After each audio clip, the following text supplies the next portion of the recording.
Verso destroys the canvas. Maelle chooses to preserve it.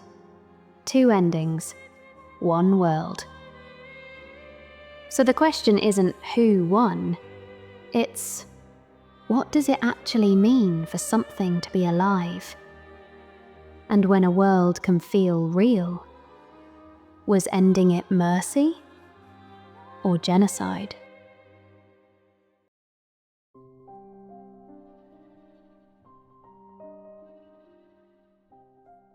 Before the memories fracture open, before the family name matters.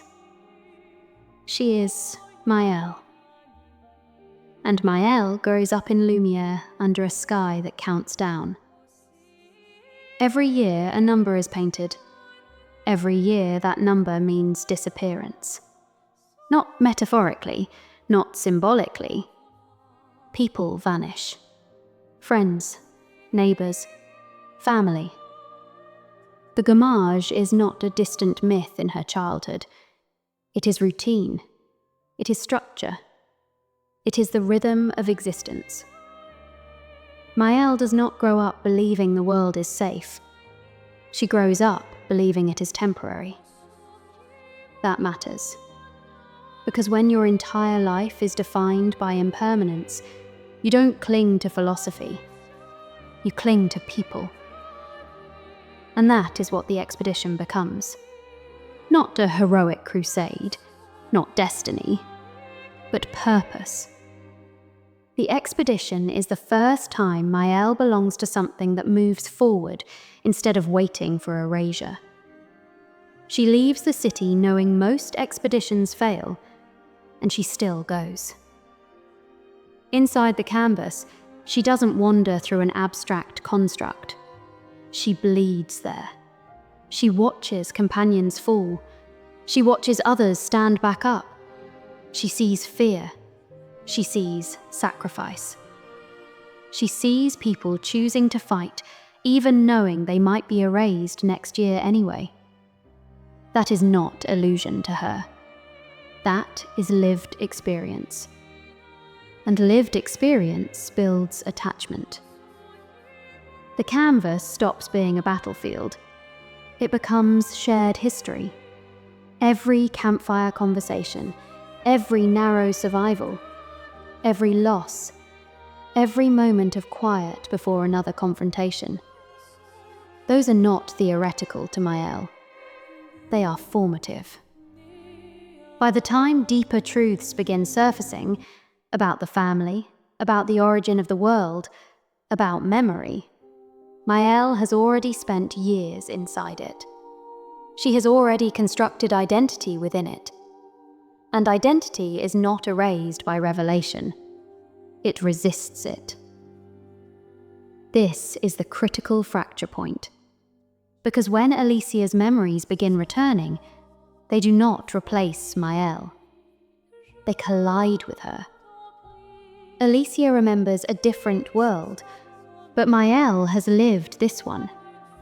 And that is the tension that defines her final decision. Not denial, not ignorance, experience. Maelle does not defend the canvas because she misunderstands it. She defends it because she has lived inside it long enough for it to feel real. The friendships were real. The losses were real. The fear was real. The growth was real. And once something shapes you, it stops being just a structure. It becomes part of you. So when the moment arrives, when control, consequence, and responsibility converge, Maelle is not deciding as a detached observer. To her, ending the canvas is not correcting a mistake. It is erasing the only life she remembers building. And that is why her choice carries weight. Not because she is naive, not because she is blinded by nostalgia, but because Maelle lived. And that life changed Alicia.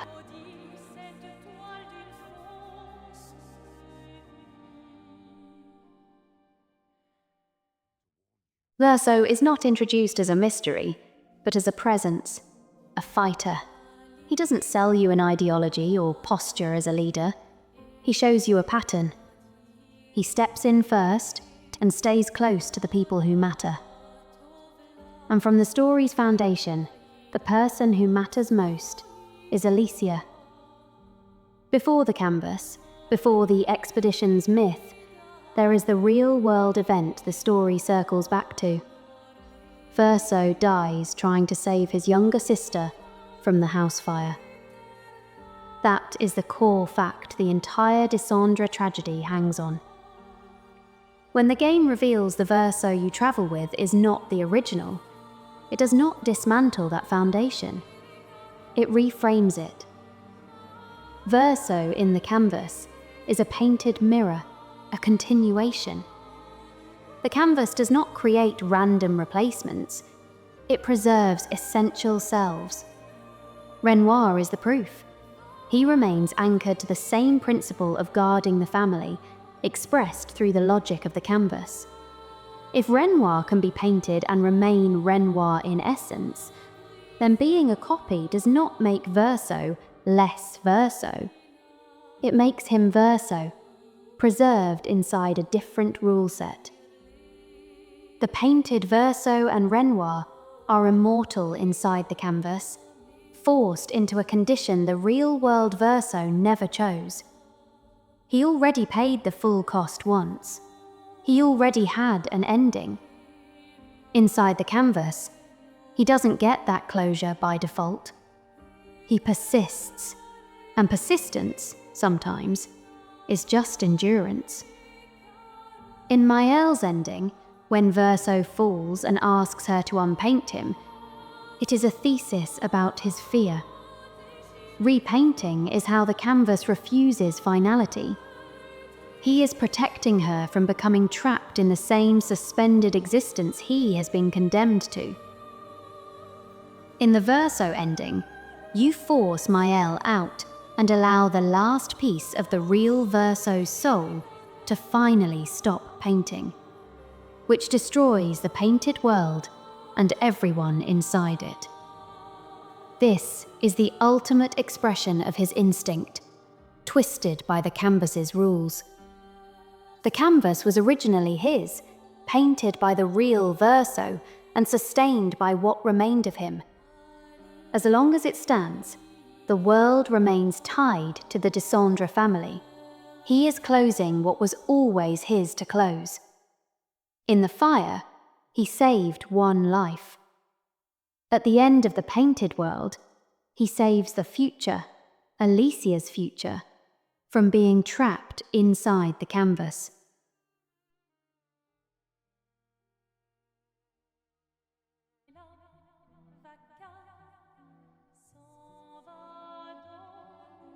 In Maelle's ending, the canvas remains. You choose her. You fight Verso. And when he's fading, he leaves one final request: to unpaint him. It's the ending where she commits fully to staying inside the canvas. She keeps the world alive. She keeps the people in it alive, including Verso, who begged her for an end. She keeps the version of life she built there from being erased. But the game does not frame that as a clean victory. It shows you the cost. In the A Life to Paint epilogue, Maelle is in Lumiere's opera house, watching Verso perform a concert alongside Rune, Ciel, and Gustave. Verso hesitates before he plays. He looks back at Maelle, and then you see it. Paint bleeding through her eyes and across her face. A visible sign that she has spent too long inside the canvas. That's the point the ending lands on. Maelle keeps the world, but the world marks her. She gets what she wants: continuity, presence, the people still there. And the game shows you that it is not free. It is not safe. It is a life she chooses to paint, and keep painting. And Verso's last request was just another line she chose to ignore. Even inside a preserved world, some things still deserve to end.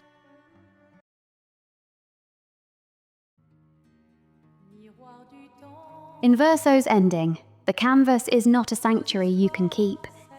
You side with him. You fight Maelle.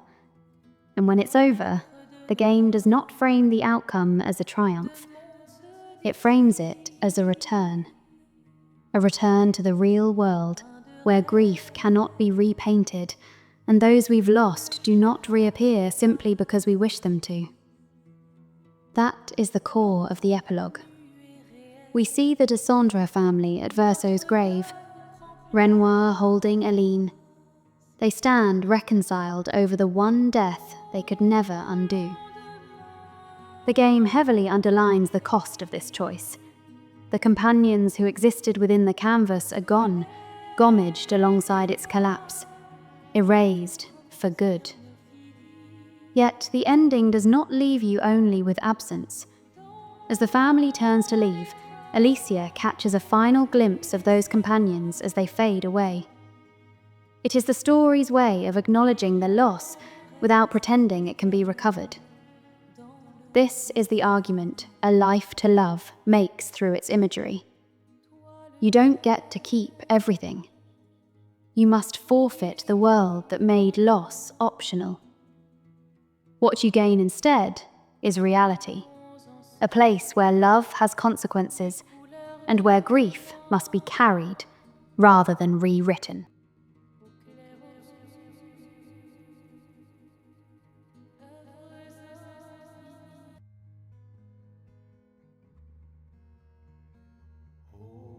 In Maelle's ending, life persists. The inhabitants of the canvas remain, their experiences spared from erasure. Yet, this world exists only through constant sustenance, a reality that must be forcefully maintained. It carries a cost. It leaves its mark. In Verso's ending, the canvas collapses. The painted realm vanishes, and the companions fade into nothingness. Grief remains grief, but it is no longer suspended in ink. Both endings protect something vital. Verso chooses closure. She refuses erasure. Neither path is framed as easy. Neither is clean. One preserves a world built from loss, while the other ends it to prevent that very loss from defining existence forever.